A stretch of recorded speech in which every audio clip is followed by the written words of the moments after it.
चला तर circular motion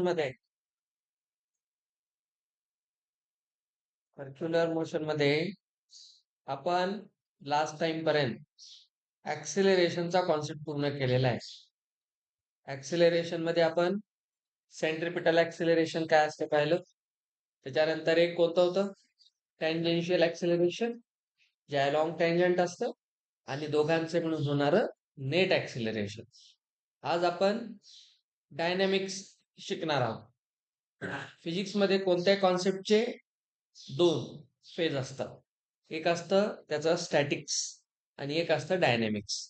statics म्हणजे एखादा फिजिकल कॉन्सेप्ट रेस्टवर असताना कसा बिहेव करतो, आणि डायनॅमिक्स म्हणजे जेव्हा त्याला मोशन येतं त्यावेळेस तो कसं काम करतो. आता आपलं डायनॅमिक्स स्टार्ट होत आहे, म्हणजे परत आपल्याला तो कॉन्सेप्ट समजून घ्यायचा आहे. आपण जेथून स्टार्ट केलं होतं, सेंट्रिपिटल फोर्स. आता सेंट्रिपिटल फोर्स जो आहे तो काय असतो, तसा का असतो, सर्क्युलर मोशन मध्येच तो का असतो, त्याच्या मागे नेमकं रिझन काय आहे, आणि त्याला आपण वेगवेगळ्या फॉर्म मध्ये कसं लिहू शकतो हे आता समजून घ्यायचंय. जसं आपण लास्ट टाइम मध्ये असं पाहिलेलं आहे, ऍक्सेलरेशन एक कोणतं होतं, एक ऍक्सेलरेशन होतं सेंट्रिपिटल, म्हणजे त्याचा वेक्टर टुवर्ड द सेंटर होता. हा वेक्टर आहे म्हणून मी तिथे एक एरो दाखवत आहे. आणि एक दुसरा वेक्टर जो त्याचा व्हेलॉसिटी वेक्टर होता तो टँजेन्शियल आहे. तर या ठिकाणी आपण लिहिलं होतं एटी. ठीक आहे, टँजेन्शियल ऍक्सिलरेशन. आणि हे आहे एआर किंवा एसी म्हणत होतो आपण याला, किंवा अजून एक नाव होतं नॉर्मल ऍक्सिलरेशन. आणि हे दोन एकमेकांना परपेंडिक्युलर असतात.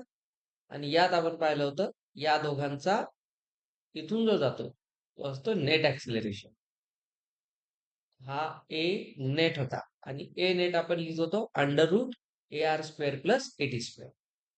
तर इतकं आपण कंप्लीट केलेलं आहे. तर जे ऍक्सिलरेशन नेट होतं त्याला आपण लिहित होतो A C square plus A T square. आता हे आपलं कंप्लीट झालं. आता कनेक्ट करण्यासाठी आपण हे घेतलं होतं. आता आपला जो पार्ट आहे तो म्हणजे डायनॅमिक्स ऑफ सर्क्युलर मोशन. आता डायनॅमिक्स नावावरून कळतं की चेंजेस किंवा मोशन. तर डायनॅमिक्स ऑफ सर्क्युलर मोशन मध्ये आपण पाहतो सगळ्यात पहिला जो कॉन्सेप्ट आहे सेंट्रिपिटल फोर्स. याचे मुद्दे सगळे लक्षात ठेवत चला.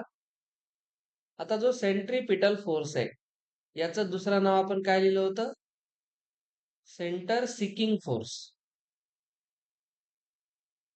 म्हणजे असा फोर्स जो सेंटरच्या डायरेक्शन मध्ये आहे. आता आपण जसं मागे इथं ऍक्सिलरेशन केलं होतं, हे सेंट्रिपिटल ऍक्सिलरेशन होतं. सर्कलमध्ये या ऍक्सिलरेशन शिवाय किंवा या फोर्स शिवाय आपण सर्क्युलर मोशनच करू शकत नाही. एखाद्या बॉडीला जर सर्क्युलर पाथ मध्ये फिरायचं असेल तर त्याच्यावर लागणारा फोर्स सुद्धा तसाच असला पाहिजे. म्हणून इथे जो पहिला पॉइंट येतो तर लक्षात ठेवायचं. बघा, इन युनिफॉर्म सर्क्युलर मोशन, हे आपण पाहिलं होतं युनिफॉर्म सर्क्युलर मोशन. त्याला आपण शॉर्ट मध्ये काय म्हणलं होतं आठवा, युसीएम. जे युनिफॉर्म सर्क्युलर मोशन आहे त्याच्यात काय होते आपण आठवा काय म्हणलो होतो, direction of velocity continuously changes. म्हणजे आपण हे पाहतो स्पीड कॉन्स्टंट राहू शकते किंवा नसते, पण आपण स्पीड कॉन्स्टंट असण्याची जी कॉन्सेप्ट आहे त्याला नाव दिलं होतं युसीएम. दुसरा होता नॉन सर्क्युलर मोशन. आता नीट समजून घ्या, कारण या चॅप्टरच्या नंतर आपल्याला परत थोडस मागच्या चॅप्टरला रिवाइज करत तुमच्या टेस्ट घ्यायच्या, कारण आता इथपर्यंत भरपूर झालं मोठं चॅप्टर. तर समजून घ्या, सर्क्युलर मोशन जर युनिफॉर्म असेल तर त्याच्यात दोन केसेस असू शकतात. एक तर त्याची स्पीड कॉन्स्टंट असणे सगळ्यात मेन, आणि वेलॉसिटी चेंज होणे. नॉन युनिफॉर्म मोशन मध्ये काय होतं, स्पीड चेंज होऊ शकते आणि व्हेलॉसिटी ते नेहमी चेंज होते. व्हेलॉसिटी चेंज होणं ही एक बेसिक प्रॉपर्टी आहे सर्क्युलर मोशनची. सर्कल व्हायचं असेल तर बघा त्याला डायरेक्शन बदलावीच लागेल. प्रत्येक पॉइंटला डायरेक्शन बदलते. तेव्हा सर्कल बनेल ना. सेम डायरेक्शन न जात असेल तर सर्कल कसा बनेल? स्ट्रेट लाईन मोशन मध्ये जाईल. किंवा असा चाललाय, आर्बिट्ररी डायरेक्शन आहे, कोणतीही डायरेक्शन घ्यायला तर तो सर्कलही होणार नाही. तर सर्क्युलर मोशनसाठी हे सगळ्यात महत्वाचं आहे. असं का होतं? तर बघा, according to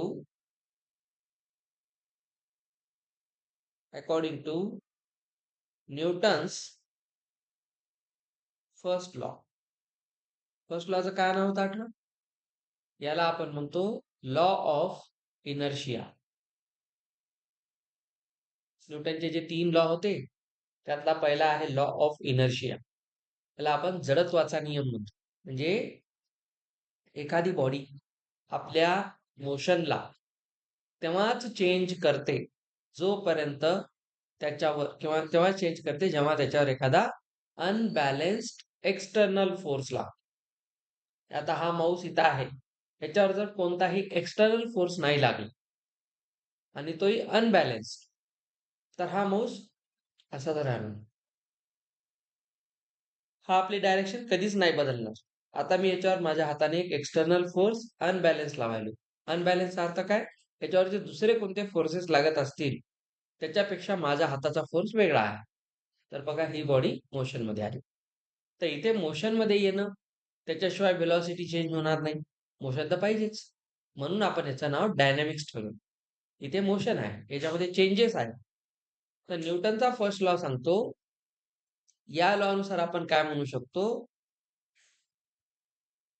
an external force causes circular motion. है की नाही?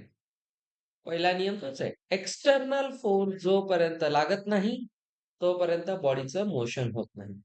म्हणून आपण फर्स्ट लॉलाच नाव दिले इनर्शिया. इनर्शिया जडत्व म्हणजे आहे ते आपल्या संताच्या एखाद्या अभंगासारखं.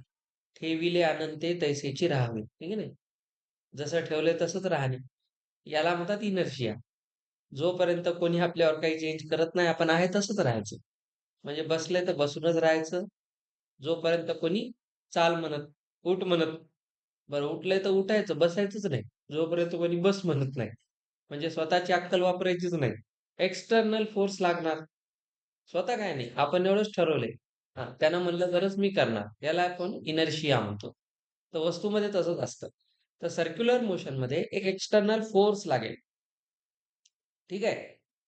मग आपल्याला हे लक्षात घ्यायचंय, for circular motion the force responsible is centripetal force. म्हणून आपण हे म्हणूया की जर सर्क्युलर मोशन करायचंय तर त्या बॉडीवर जो फोर्स लागेल तो सेंट्रिपिटल असेल. आता आपल्या सगळ्यांना माहिती आहे फोर्सची काय डेफिनेशन. कोणताही फोर्स काय असतो? फोर्स असतो मास इंटू ऍक्सेलरेशन. ठीक आहे. आता मी इथे लिहितो. कोणत्याही फोर्सची डेफिनेशन हीच आहे. बेसिक डेफिनेशन आहे फोर्सची. This is second law of Newton. Law of momentum. The rate of change of momentum is directly proportional to the applied force and it follows the direction of the force. तर त्याला आपण म्हणतो law of momentum. Momentum असतं mass into velocity. आता आपण Newton's lodge of motion मध्ये हे शिकणार परत. फोर्स आहे मास इंटू ऍक्सिलरेशन, पण आपण कोणता फोर्स पाहतोय? सेंट्रिपिटल. म्हणून सेंट्रिपिटल फोर्स हे काय असेल? Mass into centripetal acceleration. त्या वर्डला मुद्दाम कलर चेंज करून लिहिले. तर याला आपण म्हणूया FC. Centripetal force is mass into centripetal acceleration. सगळ्यांना आठवते V² अपॉन R आपण लिहिलं होतं. तेच होतं की नाही फॉर्म्युला. आर ओमेगा वगैरे आपण जे काढत होतो ते हेच आहे. सेंट्रिपिटल ऍक्सिलरेशन काय असतं? V square upon R. त्याला फक्त कशाने मल्टिप्लाय करा? मासने. तर तो कन्वर्ट कशामध्ये होईल? फोर्समध्ये. म्हणून सेंट्रिपिटल फोर्सची व्हॅल्यू असते M V square upon R. ठीक आहे? M V square upon R. हे आपण पहिल्यांदा पाहिलं होतं. पण ऍक्च्युअली त्याची डेफिनेशन आहे. आता सेंट्रिपिटल फोर्सला आपण वेगवेगळ्या प्रकारे पाहू. बघा. नाव centripetal force is mass into velocity square divided by r. त्याच्यामध्ये m आहे मास, ज्या बॉडीचं सर्क्युलर मोशन होणार आहे त्याचं मास, v काय आहे त्याची व्हेलॉसिटी, आणि r काय आहे त्या सर्कलची रेडियस. ज्या रेडियस मध्ये तो रोटेट करणार किंवा सर्क्युलेट होणार, तर त्याला आपण म्हणणार r. आता थोडंसं लक्ष द्या. तुमच्या सगळ्यांना माहिती आहे व्ही काय होतं, आठवा सगळ्यांनी, आपण हे करून पाहिलेलं आहे. व्ही असते आर ओमेगा. आठवते का? 2-3 दिवसाचा गॅप पडला, सगळं विसरला नाही तू. V is equal to R omega. याला द्या इक्वेशन 1, याला उचलून इथं ठेवून द्या. तर पहा सेंट्रिपिटल फोर्स काय होईल? M into R omega into R omega. V square आहे की नाही, खाली कोण येईल? आर. तर काय आलं? M R square omega square by R. एक आर कॅन्सल होईल, तर एम आर ओमेगा स्क्वेअर आलं. M R omega square. आता आपण सेंट्रिपिटल फोर्सला वेगवेगळ्या प्रकारे लिहायला शिकणार आहोत. कोणाचं काम परीक्षेत कसं पडेल माहित नाही. तर सेंट्रिपिटल फोर्सचा अजून एक काय फॉर्म्युला आहे? M R omega square. हा पण सेंट्रिपिटल ऍक्सिलरेशन आहे. त्याच्यात ओमेगा काय आहे? ओमेगा कशाला म्हणत होतो आपण? Angular velocity. हा, समजला? अँग्युलर व्हेलॉसिटी आहे, आणि व्ही काय होती? Linear velocity. लिनियर आणि अँग्युलर मधलं हे रिलेशन आहे. एवढं तर आठवलं तर मला थोडं बरं वाटेल. असे 2 दिवस आजारीच होतो. आता तुम्ही याच्यात अजून आजारी पडू नका. तर एफ सी आहे एम आर ओमेगा स्क्वेअर. अजून नाही संपलं, अजून नाही संपलं. अगेन याचा दुसरा एक फॉर्म म्हणतो बघा. हे जे फॉर्म आहे मी तुम्हाला परत सांगतो. बेसिक फॉर्म्युला कोणता आहे? हा वरचा. सेंट्रिपिटल ऍक्सिलरेशनची डेफिनेशन ही आहे, M V square upon R. आता आपण व्ही ला आर ओमेगा लिहितो, ते इथं ठेवतो, त्याला सिम्प्लिफाय करतो, एक नवीन फॉर्म मिळवतो. म्हणजे आपण त्याला फक्त काय करत आहोत? दुसऱ्या व्हेरिएबलच्या रिस्पेक्ट मध्ये लिहित आहोत. म्हणजे मला जर आता याच्यामध्ये तुम्ही बघा, या फॉर्म्युल्यामध्ये फक्त लिनियर व्हेलॉसिटी सोबत रिलेशन आहे. इथं ओमेगा नाहीच ना, तर आपण याच्यात फक्त लिनियरशी सांगू शकतो. पण सर्क्युलर मोशन मध्ये आपल्याला अँग्युलर व्हेलॉसिटी पण पाहावी लागेल. म्हणून व्ही ला आर ओमेगाने सबस्टिट्यूट करून आपण अँग्युलर व्हेलॉसिटी इथं आणली. तर इथून हे कळतं की सेंट्रिपिटल ऍक्सिलरेशन हे पण आहे, हे दोन्ही सेम आहेत. आता परत पहा अगेन, याला तुम्ही एक काम करा. जो एफ सी आहे याला आपण एम आर ओमेगा स्क्वेअर लिहिलंय, त्याला तुम्ही असे लिहू शकता बघा, M R omega into omega. ओमेगाचा स्क्वेअर आहे की नाही? असं का केलं सर? थोडं याला पहा. आर ओमेगा कोण आहे? व्ही आहे. तर याला तुम्ही अजून काय लिहू शकता? M V omega. अंडरलाईन पार्टला तुम्ही हे लिहा. तर बघा याचा पाहता पाहता तिसराही फॉर्म्युला आला, एम व्ही ओमेगा. किती फॉर्म्युले आहेत? त्याचेच फॉर्म्युले. मी तुम्हाला कन्फ्यूज नाही करत आहे, पण तुम्हाला परीक्षेत माहित पाहिजे कोणता फॉर्म कुठे यूज होतो. कधी कधी काय होतं माहिती आहे तुम्हाला? जेई मेन्स मध्ये find out the wrong pair म्हणून प्रश्न येतो. एकच फॉर्म्युला 4 प्रकारे विचारतात. काही विचारू शकता. त्यांचा अशात एक ट्रेंड चालू आहे मागच्या 3 वर्षामध्ये. ते काय करत आहेत? फिजिकल क्वांटिटी आणि त्याचे डायमेन्शन्स. डायमेन्शनचे पेअर लावा. एमएलटी आपण जे शिकत होतो. असे प्रत्येक वेगवेगळ्या चॅप्टर मधून कोणते फॉर्म्युले उचलून सांगतात आणि त्याचे डायमेन्शन क्रिएट करा म्हणतात. असा 4 मार्काचा प्रश्न. थिअरी खूप स्ट्रॉंग पाहिजे. न्यूमेरिकल्स पटकन एखादा फॉर्म्युला लिहून सॉल्व्ह होतो. पण इथं तसं नाही. आता तुम्ही बघा, इथे जर तुम्हाला म्हणलं which of the following is incorrect form of centripetal force, ते एवढे देतील, ते सगळे रिलेशन माहित तर पाहिजे की नाही. मग यातलं रॉंग कोणतं आहे सांगा. असं जेव्हा विचारतील तेव्हा कन्फ्युजन नाही झालं पाहिजे. आता मध्येच ते काय करतील, त्याला एम व्ही ओमेगा लिहितील, इथे एम आर ओमेगा स्क्वेअर लिहितील, कधी कधी काय करतील, एम आर स्क्वेअर ओमेगा करून टाकतील. आता स्क्वेअर कोणाचा आहे हे पण पहा. म्हणून we can't predict which question will be appeared.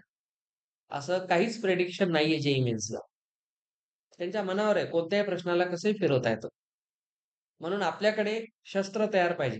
हे डब्बे डोक्यामध्ये बसलेले असले की काही बनवता येते. संपलं का सर हे? नाही. का नाही संपलं तुम्हीच सांगा. अँग्युलर व्हेलॉसिटी काय होती? चला, कोणकोणते फॉर्म पाहिले? रिकॅप करा. बेसिक फॉर्म सांगा. M V square upon R. दुसरा काय फॉर्म होता? M R omega square. तिसरा काय फॉर्म होता? M V omega. मुद्दाम लिहितो मी चार चारदा, तुम्हाला माहिती झालं पाहिजे काय रिलेशन्स आहेत. संपलं नाही. इथपर्यंतचा बेसिक रिकॅप होता. आता जे नवीन बनलं त्याला इथे लिहू. एकच कार्य करताय, अजून दोन प्रकार लिहितायत. आता बघा, तुम्हाला आठवते अँग्युलर व्हेलॉसिटीचा काय फॉर्म्युला होता? व्हेलॉसिटी असते distance by time. Very good. Angular distance 2π by time period T. Very nice. आता तुम्ही याला उचला आणि एफ चा नवीन फॉर्म्युला बनवा. एम व्ही झालं. ओमेगाच्या जागी काय ठेवतो? 2π बाय टी. छान. या नवीन फॉर्म एम व्ही. आता इथं घ्या 2mv बाय टाइम. आला नवीन फॉर्म्युला. तोच आहे. संपलं का? नाही. नाही. असा का? आपल्याला हे पण माहिती आहे. अगेन 1/t फ्रिक्वेन्सी असते. फ्रिक्वेन्सी टाइमच्या रेसिप्रोकल मध्ये असते. सगळ्या वेव्हचे हे प्रॉपर्टीज आहेत. तर तुम्ही 1/t ला काय लिहिता? एन. एन किंवा इथं तुम्ही स्मॉल एफ लिहिता. फ्रिक्वेन्सी म्हणतो आपण ह्याला. हा एटाचा साईन आहे. फ्रिक्वेन्सी एटा. एटा म्हणतात. दिस इज एटा. थीटा सारखा. ठीक आहे. आता बघा, एफ चा अजून एक फॉर्म म्हणतो एम व्ही. बघा, थोडस लक्ष द्या. 2mv झालं, इथे पाय झालं, इथे पाय झालं. ठीक आहे. आणि सांगा कोण उरला? 1/t बाजूला. 1/t ला काय म्हणतात? फ्रिक्वेन्सी किंवा एटा. तर एफ चा फॉर्म काय होईल? 2mv एटा. चला अजून एक फॉर्म्युला.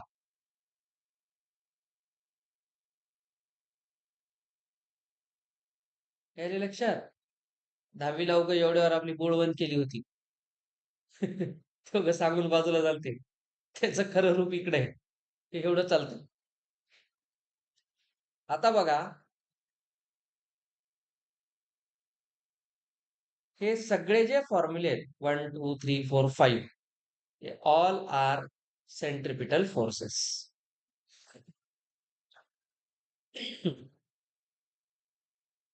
हे आपल्याला एक्झाम मध्ये वेगवेगळ्या फॉर्म मध्ये विचारू शकतात. म्हणून आपल्याला हे सगळं माहित पाहिजे.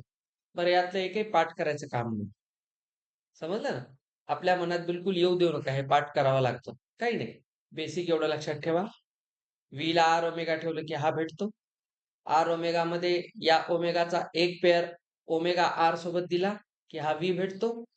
या ओमेगाला 2π/t लिहिलं की हा भेटतो. 1/t ला एन लिहिलं की हा भेटतो. म्हणजे नवीन काही नाही. आता हे जे सगळे आहेत ना, इथं मी लिहितोय, all are magnitudes of centripetal force.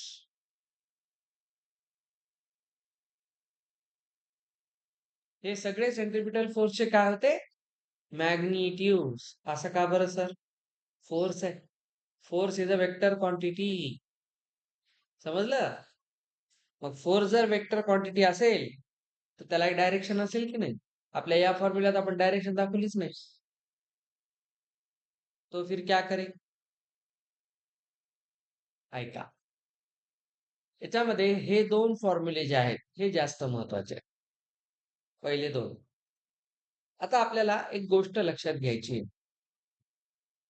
Centripetal acceleration किंवा हा जो फोर्स असतो, तो या फोर्सला बॅलन्स करण्यासाठी एक दुसरा फोर्स काम करतो. तो याचा निगेटिव्ह फोर्स असतो. जसं तुम्ही विचार करा, ज्यावेळेस आपण एखाद्या व्हेकलला एका सर्क्युलर पाथवर फिरवतो, तेव्हा तुम्ही बघा, आपण टर्न मारताना कोणते या कॉलनीतून त्या कॉलनी जेव्हा आपण असा टर्न मारतो रस्त्यावरून, तेव्हा आपली गाडी अशी झुकते ना एका साईडला. त्यावेळेस बघा ती गाडी या डायरेक्शन मध्ये आलेली असते. मग जर इकडे सगळा सेंट्रिपिटल फोर्स असेल, तर आपली गाडी अशी पडायला पाहिजे खाली. आपण पडत का नाही? आपण बरोबर मॅनेज करतो ना जायला. असं का होतं? कारण त्या फोर्सला बॅलन्स करण्यासाठी ऑपोजिट डायरेक्शन मध्ये फोर्स लागत असतो. That is centrifugal force. Centrifugal आणि सेंट्रिपिटल याच्यात काय फरक आहे? जो सेंटरकडे जाणार आहे तो सेंट्रिपिटल, आणि जो सेंटरच्या ऑपोजिट जातो, इकडे सेंटर असेल तर त्याच्या ऑपोजिट इकडे जाणारा जो फोर्स आहे, ज्याचं मॅग्निट्यूड ह्याच्या एवढंच आहे. म्हणजे हा फोर्स जर 10 न्यूटन असेल तर हा पण 10 न्यूटनच असेल, पण तो ऑपोजिट डायरेक्शन मध्ये असेल, तर याला आपण म्हणतो सेंट्रीफ्युगल, म्हणजे सेंटर पासून दूर जाणार. ते दोन्ही बॅलन्स झाल्यामुळे बॉडी इकडे पडत नाही. नाहीतर साधं लॉजिक आहे, जिकडे फोर्स लागायला तिकडेच ऍक्सिलरेशन आहे, तर ऑब्जेक्ट इकडे पडला असता ना जाऊन. म्हणजे तुम्ही एक विचार करा ना, की आपल्या सूर्याच्या भोवती सगळे प्लॅनेट्स रिव्हॉल्व करतात. म्हणजे एक सेंट्रिपिटल फोर्स लागतो म्हणून ते सर्क्युलर मोशन करतात. पण सूर्याची एक काय आहे? ग्रॅव्हिटी आहे. ती सेंट्रिपिटल फोर्स जेवढा जास्त लागतो, तर सगळे प्लॅनेट फिरत फिरत सूर्याच्या मध्ये जाऊन कोलाइड व्हायला पाहिजे. पण ते होत नाहीत, ते फिरतात. का?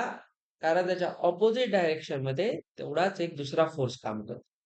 म्हणून सेंट्रिपिटल फोर्सचं ज्यावेळेस आपण डायरेक्शन काढू, त्यावेळेस आपण एक निगेटिव्ह साईन देतो. Very important.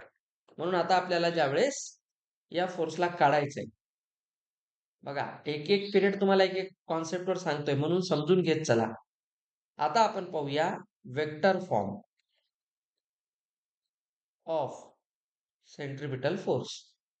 तर सेंट्रिपिटल फोर्स चा फॉर्म्युला होता mv² याच्यामध्ये निगेटिव्ह साईन लागतं. वेक्टर फॉर्म म्हणलात की डायरेक्शनला खूप महत्व आहे, आणि हे डायरेक्शन निगेटिव्ह पॉझिटिव्ह देऊनच सांगावं लागतं. आता आपल्याला माहिती आहे, हे झालं मॅग्निट्यूड, हे झालं मॅग्निट्यूड. आपल्याला माहिती आहे कोणताही वेक्टर कसा लिहितात. वेक्टर ए कसा लिहितात? सर, ए चा मॅग्निट्यूड आणि ए ची डायरेक्शन, त्याला एक युनिट युनिट वेक्टर लिहितो की नाही आपण, एन कॅप. तो एन कॅप काय राहील? एन कॅप काय राहील? आपण त्याला काय लिहितो? तो एक्स, एक्स कडे, वाय कडे, झेड कडे कोण होता? आय जे के, हे की नाही? तर हे डायरेक्शन कुठे आहे? याच्यात डायरेक्शन दिली नाही आपण. आपण हे काय लिहिलं? मॅग्निट्यूड. हे मॅग्निट्यूड आहे, पण डायरेक्शन द्यावं लागेल की नाही? आता ही डायरेक्शन काय का डिस्टन्सशी रिलेटेड आहे, तर या आर सोबत आपण काय करतो? एक आर कॅप मल्टिप्लाय करतो. आर कॅप मल्टिप्लाय केला की त्याला काय मिळाली? डायरेक्शन. आणि या आर कॅप मुळे ते एक निगेटिव्ह साईन अपेंड करतात. आता नीट पहा, F C minus mv² by R. आता लक्ष द्या, हा जो आर आहे, आर वेक्टर, सगळ्याला आठवले युनिट वेक्टर काय असते? Sir, vector divided by magnitude. Unit वेक्टरची डेफिनेशन आठवते सगळ्याला? Any vector divided by its magnitude. तर आर कॅपला मी काय लिहू शकतो? आर वेक्टर डिवायडेड बाय आरचं मॅग्निट्यूड. खूप छान. तर एफ सी ला काय लिहिता येईल हे शिकायचं आहे. तर मायनस mv² वर आर वेक्टर, आणि खाली काय झाला? r². R into R. बघा, खाली मॅग्निट्यूड आहे, हे पण मॅग्निट्यूड आहे. तुम्ही म्हणता सर आर आर कॅन्सल. नाही, दिस इज वेक्टर. हा आय जे के फॉर्म मध्ये आहे आणि हा मॅग्निट्यूड आहे. हे डायरेक्ट कॅन्सल होईल का? कॅन्सल होत नसते. याला ह्यानं कॅन्सल करता येते का? नाही. हा वेक्टर आहे, हा नंबर आहे, स्केलर आहे. तर वेक्टरला स्केलरने तसं डिवाइड करता येत नाही, त्याच्यामुळे ह्याला आपण असं लिहितो. आता मला सांगा व्ही स्क्वेअर ला काय लिहिलं होतं? Minus M R square omega square हे R divided by R square. आता पहा बरं, आर स्क्वेअर इथून कॅन्सल होतो आणि एफ सी ची व्हॅल्यू काय होते? Minus M omega square R. R vector आहे हा, आता आर वेक्टर आहे आणि ते मायनस लावलं, खालचा आर स्क्वेअर तर कॅन्सल झाला. तर सेंट्रिपिटल फोर्सचा वेक्टर काय असेल? Negative M omega square R. हे सगळं डोक्यामध्ये पक्क ठेवायचंय, याच्यामध्ये टाइमपास काहीच नाही. मी 25 मिनिटापासून तुम्हाला फॉर्म्युले सांगायलोय कसे कसे यायले, तुम्हाला त्याचा यूज करावा लागेल.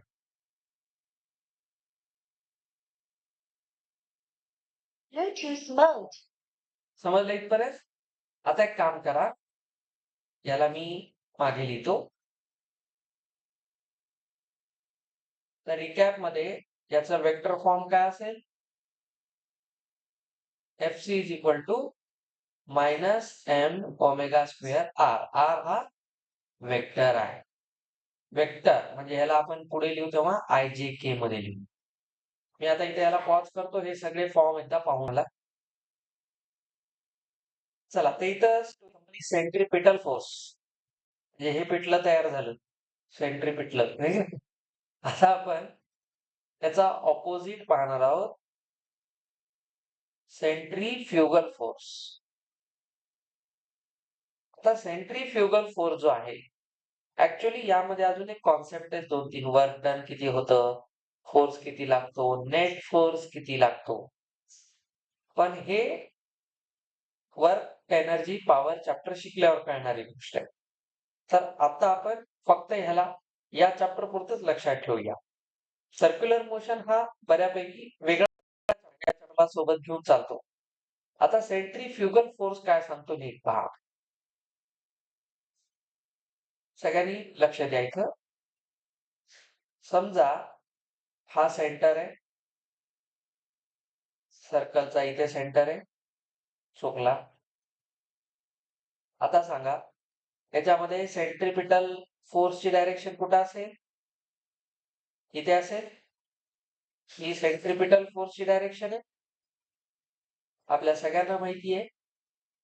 इकडे कोण आहे? वेलॉसिटी वेक्टर आहे. आता इकडे लागणारा फोर्स हा होता सेंट्रिपिटल फोर्स एफ सी. इकडे वेलॉसिटी वेक्टर आहे, ठीक आहे, हा वेलॉसिटी वेक्टर आहे. मी जे तुम्हाला सांगत होतो, एखादी बॉडी जेव्हा सर्क्युलर मोशन परफॉर्म करते तेव्हा ती या डायरेक्शनला जेव्हा फोर्स लावते सेंटरकडे, तेव्हा ती सेंटरमध्ये जाऊन कोलाइड व्हायला पाहिजे, कारण इकडे एकच फोर्स आहे. मग ती का कोलाइड होत नाही? तर त्यासाठी आपण पाहतो की याला बॅलेन्स करण्यासाठी, कारण हा पार्टिकल जसा या पाथवर फिरेल तसा एक फोर्स इकडे लागेल आणि त्याला बॅलेन्स करण्यासाठी ऑपोजिट डायरेक्शन मध्ये एक फोर्स लागेल. तो फोर्स ऑपोजिट डायरेक्शन मध्ये इकडे लागतो. समजलं? तो फोर्स इकडच्या डायरेक्शनला लागतो आणि आपल्याला माहितीये की खालच्या डायरेक्शनला त्या बॉडीवर काय लागत असत? सर, खालच्या डायरेक्शनला कोणत्याही पार्टिकलचं वेट असतं, है की नाही? वेट काय आहे? Gravitational force is the weight. Force आहे मास इंटू ऍक्सिलरेशन आणि ग्रॅव्हिटीचं ऍक्सिलरेशन स्मॉल आहे. तर आपण mg लिहितो की नाही, 10वी पासून तेच शिकतो. तर खालच्या डायरेक्शनला काय लागतंय त्याचं? वेट. वर कोण आहे? व्हेलॉसिटी. इकडे सेंट्रिपिटल फोर्स. आता फोर्स आहे, तर इकडे जो फोर्स लागतो ऑपोजिट डायरेक्शन मध्ये, this force is centrifugal force. Centrifugal force हा सेंट्रिपिटल फोर्सच्या ऑपोजिट असतो विथ इक्वल मॅग्निट्यूड. तर मला सांगा एफ सी काय होता? Minus M V square upon R. Sir, आत्ताच तुम्ही त्याला असं लिहिलं होतं, रिकॅप केलं माग, minus M omega square R. तर सांगा सेंट्रीफ्युगल फोर्स काय राहील? तर याच मॅग्निट्यूडचा हे मॅग्निट्यूड होतं ना पहिल्या फोर्सचा सेंट्रिपिटल फोर्सच्या ऑपोजिट निगेटिव्हचा निगेटिव्ह पॉझिटिव्ह म्हणून हा फोर्स काय असेल एम ओमेगा स्क्वेअर आर. बघा तोच फॉर्म्युला आहे फक्त एक मायनस इथून काढलं. त्याचा अर्थ काय सेंट्रिपिटल फोर्सला मायनस म्हटलं तर सेंट्रिफ्युगलला प्लस म्हणा आणि जर ह्याला प्लस मायनस म्हटला तर याला म्हणा. याचा अर्थ दोघांचं मॅग्निट्यूड सेम आहे.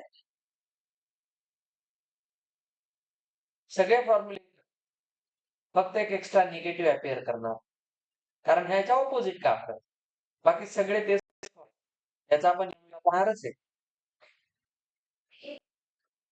हा मेन फॉर्म्युला आहे त्याचाच हा ऑपोजिट आहे बघा निगेटिव्हचा ऑपोजिट पॉझिटिव्ह तेच काम करतं हे याचं दुसरं काही विशेष काम नाहीये.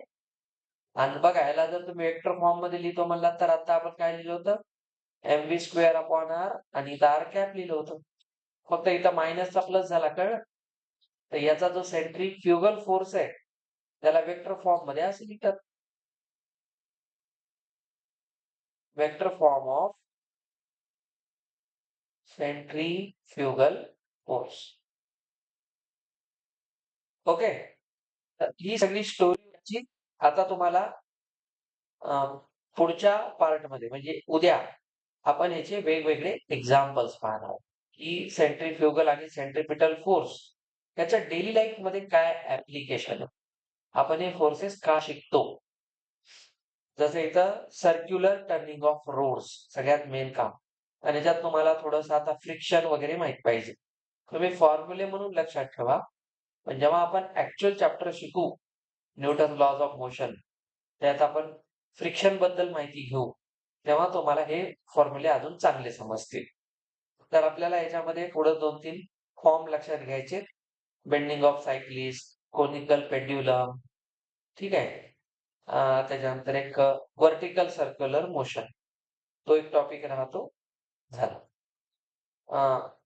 आय थिंक उद्या आपला हा चॅप्टर संपेल म्हणजे थिअरॉटिकली संपेल.